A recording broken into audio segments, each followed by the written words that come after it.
So for this one, same first question. Am I adding or subtracting fractions? Yeah. Yes, I am. Here's a fraction, and I'm adding that fraction. Technically, this is also a fraction if I put it over 1. Yep.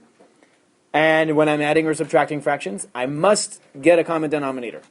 I don't even have to factor these. They're already factored as much as they can be. So what I'm going to do first is just look at this piece. It's not missing a 1 because there's always a 1 in front, so that's fine. But it is missing an x. So I would multiply the top and bottom by x. I just don't like to do it on the back side. So I like to do it in the front here and then afterwards there. And then on this is missing an x minus 3. Oh, I have to FOIL this out. So that's good that we're seeing that now. And then on all of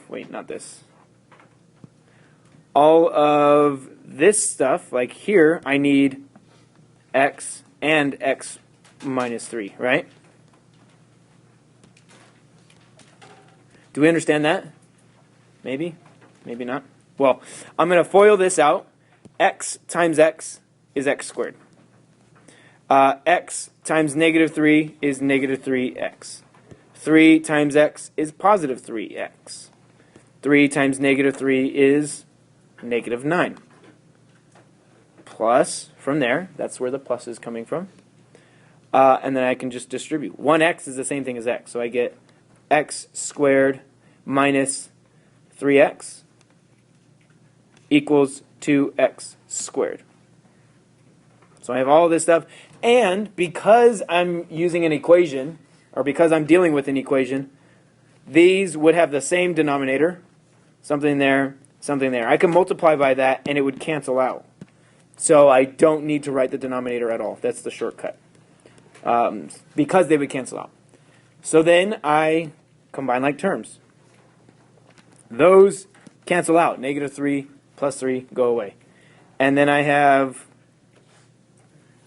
another negative 3. So, oh, and also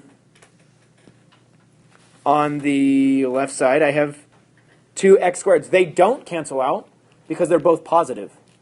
So I just write 2x squared because I have one here and one here. Add them together, that's 2 of them. And then minus 3x from there. And minus 9, it looks like, equals 2x squared. Oh. I want to get everything over to one side because I have quadratics, meaning x squareds. And those actually cancel out. So I have an even easier problem to solve. Negative 3x minus 9 equals 0. You could get the variables to one side and the numbers to the other, or you could factor this and solve that way. I'm just going to, since it's a linear equation, I'm going to add 3x. So that goes away, and I get negative 9 equals 3x.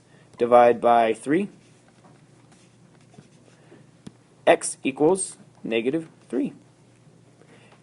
But I have to check. In my original, I had x minus 3. If I put in a negative 3, does that make the bottom 0? No, it doesn't. Negative 3 minus 3 is negative 6.